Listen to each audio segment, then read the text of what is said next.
Kamal sir of course சூப்பராக நடிச்சிருக்காரு. அதுக்கப்புறம் சிம்பு பின்னிட்டார் மனுஷன், ரொம்ப சூப்பராக பண்ணியிருக்காரு. சிம்புவை இப்படி ஒரு கேரக்டர்லாம் நம்ம பார்க்கல. த்ரிஷாக்கு வந்து கேரக்டர் எனக்கு பெருசாக இல்லைங்க. அவங்களுக்கு படத்தில் சீன்ஸும் இல்லை. அந்த கேரக்டரைசேஷனே பார்த்தீங்கன்னா த்ரிஷா ஏன் அந்த படத்தில் நடித்தாங்க அப்படிங்கிற மாதிரி கேட்குது. மணி சார் முடிஞ்ச அளவுக்கு பார்த்தீங்கன்னா அது ஒரு கிளாஸான ஒரு படமாக கொடுக்க ட்ரை பண்ணியிருக்காரு. ஆஃப்கோர்ஸ் ஆனால் எனக்கு என்னமோ கொஞ்சம் ஓல்டு ஸ்டைல் மாதிரி தோணிச்சு படத்தில் ஓவரால் அந்த இதே பார்த்தீங்கன்னா கொஞ்சம் ஸ்லோ நேரேஷன் தான் படம். ஸோ இது ரொம்பவே நல்லா இருந்துச்சு படத்தில். தக் லைஃப்பில் இன்ட்ரோ பிளாக் இதுதான் சீன். இவ்வளோ ப்ளஸ்ஸான விஷயங்கள் இருந்தும் ஒரு ப்ராப்பரான ஒரு ஸ்ட்ராங்கான ஸ்டோரி இல்லாது படத்துக்கு மைனஸ். இதில் கமல் சார் கேரக்டரைசேஷனே எனக்கு என்னமோ ரைட்டிங்கில் இன்னும் கொஞ்சம் ஸ்ட்ராங் பண்ணியிருக்கலாமோ தோணுச்சு. ஏன்னா ஓகே, அவர் வந்து இந்த ராஜா காலத்து விஷயத்தை தான் கொண்டு வர ட்ரை பண்ணுறாரு. ஒரு ராஜானா அவருக்கு வந்து ஒய்ஃப் இருக்கும், இன்னொரு பக்கம் ஒரு அஃபேர் இருக்கும், அதை நியாயப்படுத்தியிருப்பாங்க, ஒய்ஃப்க்கும் தெரியும். பட் இருந்தாலும் ஒரு கெத்தா இதில் என்ன இருக்குது அப்படின்னு சொல்லுவார். இந்த மாதிரி ஒரு ராஜா மாதிரியான ஒரு கேரக்டர் தான் அவர் வந்து போர்ட்ரேட் பண்ணியிருக்காரு.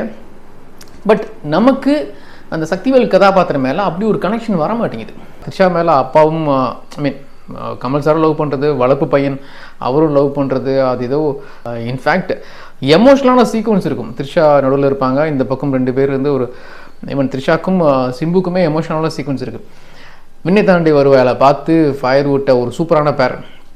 அவங்களை இப்படி ஒரு லவ் சீக்வன்ஸ்லாம் நம்மளால் ரசிக்க முடியல. ஒரு பக்காவான கேங்ஸ்டர் ரிவெஞ்ச் ட்ராமா அப்படின்னு சொல்லலாம் தக் லைஃப்.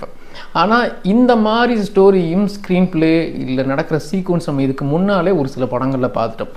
அஃப்கோர்ஸ் நாயகன் மாதிரி ஒரு கதாபாத்திரம் தான் சக்திவேல். அப்புறம் செக்கச்சிவந்த வானம் படத்தில் வர்ற ஒரு ஒன்லைன் தான் படத்தில் வர சம்பவங்கள்லாம். ஸோ நம்ம தமிழ் படத்தில் இன்ஃபேக்ட் மணி சார் இயக்குன கமல் சார் நடித்த படத்துலேயே இந்த மாதிரி பார்த்துட்டோம். ப்ளஸ் நிறையா இப்போ ரீசெண்டாக நிறையா பார்க்குறோம்ல இந்த கேங்ஸ்டர் ட்ராமாவில். அஃப்கோர்ஸ் கேங்ஸ்டர் ட்ராமாலாம் புதுசாக ஒரு புது கதையை சொல்லிட முடியாது.